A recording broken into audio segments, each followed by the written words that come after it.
నమస్కారం అమ్మ గురుగారు. శుభం తల్లి. గురుగారు ఇప్పుడు పూజా పరంగా మనం చూసుకున్నట్లయితే మన ఆరోగ్యాన్ని ఏ విధంగా రక్షించుకోవచ్చు అనుకోవచ్చు అంటారు?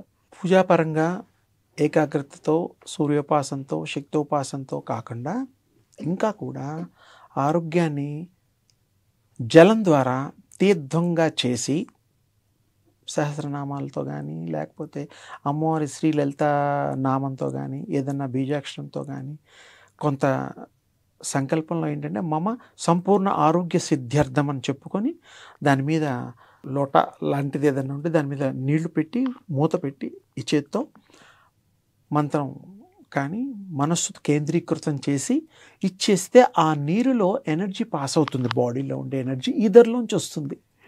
ఈధర్లోంచి వచ్చిన ఎనర్జీ చేతిలోంచి అందులోకి వెళ్తుంది. ఆ వాటర్ అంతా ఎనర్జీ వాటర్ అవుతుంది.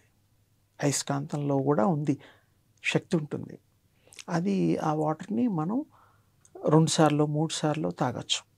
అప్పుడు రుగ్మతులన్నీ పోతాయి, హెల్త్ బాగుంటుంది.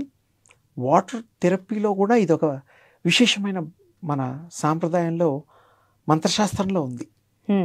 ఎనర్జీ వస్తుంది.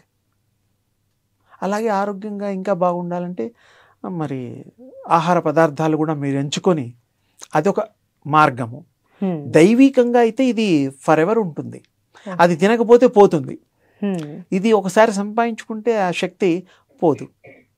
అది ఏ విధంగా మారుతుందంటే జన్ థెరపీ అని, జీన్స్ థెరపీ అని ఒకటి ఉంటుంది అకల్టిజంలో. మన శరీరంలో అన్ని జీన్స్ కణాలు, దానికి మైండ్స్ ఉంటాయి. దానికి అలవాటు చేయాలి ఈ యొక్క ఉపాసన. ఆ జీన్స్ అన్నీ కొన్ని లక్షలు కోట్లు ఉంటాయి బాడీ అంతా. ఈ ధ్యానం చేసేటప్పుడు ఆ ఎనర్జీ అంతా ఫ్లో అయ్యి ఆ జీన్స్ కూడా ఎనర్జీ ఇదిగా మారి ఒకే పద్ధతుల్లో ఎనర్జీ వస్తుంది. ఒకే ఆలోచనలో ఉంటాయి అన్నమాట. ఇది అలవాటు చేస్తే అప్పుడు ఎనర్జీ మీరు జెన్ థెరపీలో, జీన్ థెరపీలో ఉంది. అయితే గురుగారు చెప్పాలంటే మీరు ఈ వయసులో కూడా ఇంత యాక్టివ్గా ఈ విధంగా ఉంటున్నారు.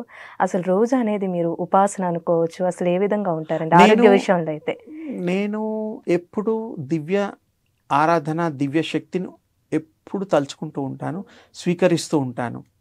ఎలాగైతే ఉశ్వాస నిశ్వాసలు ఉంటాయో ముక్కు మూస్తే మనం పోతాం, ఇదైపోతుంది, హార్ట్ కొట్టుకోవడం, బీట్ అవన్నీ అయిపోతాయి. ఇది సత్యమే కదా. అంతే. నేను కళ్ళు మూసినా తెరిచినా దివ్యోపాసన చేసుకుంటాను. ఎనర్జీని స్వీకరించడమే నా పని. యూనివర్సల్లో ఉండే ఎనర్జీ నేను తీసుకునే పద్ధతి నేను మీకు సూర్యోపాసనలో చెప్పాను. అది చిన్నగా ఈజీ, అందరికీ ఆమోదయోగ్యం. ఇప్పుడు ఇంకా కొన్ని కార్యక్రమాలు కూడా చేస్తాము, అందరూ కొన్ని చేయలేరు.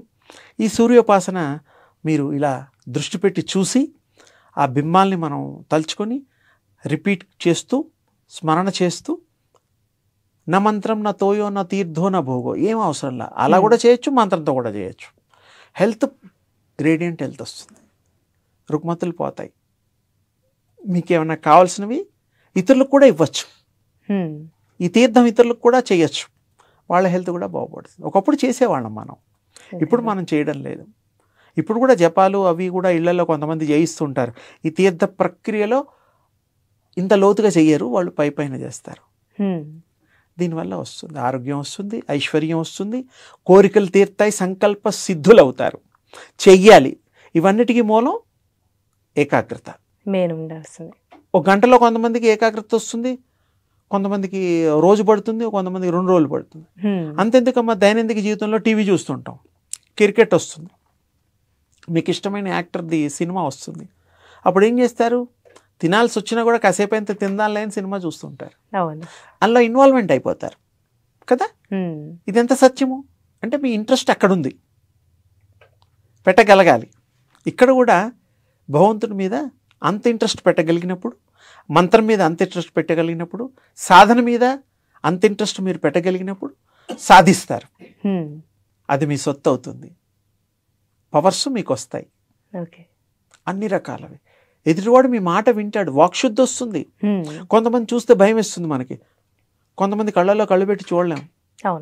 కొంతమంది బాగా నచ్చుతారు, కొంతమంది నచ్చరు, వాళ్ళు మంచివాళ్ళైనా నచ్చరు మనకి. అలా ఉంటాయి ప్రజలు. ఒక్కోరు లోకో భిన్న రుచి, అన్ని రకాల రుచులు, అన్ని రకాల ఆలోచనలు, థాట్స్తో కలిగినటువంటిదే ఈ యొక్క ప్రపంచంలో మరి మానవులందరూ కూడా మంచి చేయగలుగుతాం, మంచి ఆలోచించగలుగుతాం, మంచిని పొందగలుగుతాం, మంచిని పెంచగలుగుతాం హృదయంలో. చాలా చక్కగా తెలియదు గురుగారు. అమ్మ ధన్యవాదాలండి. శుభం తల్లి.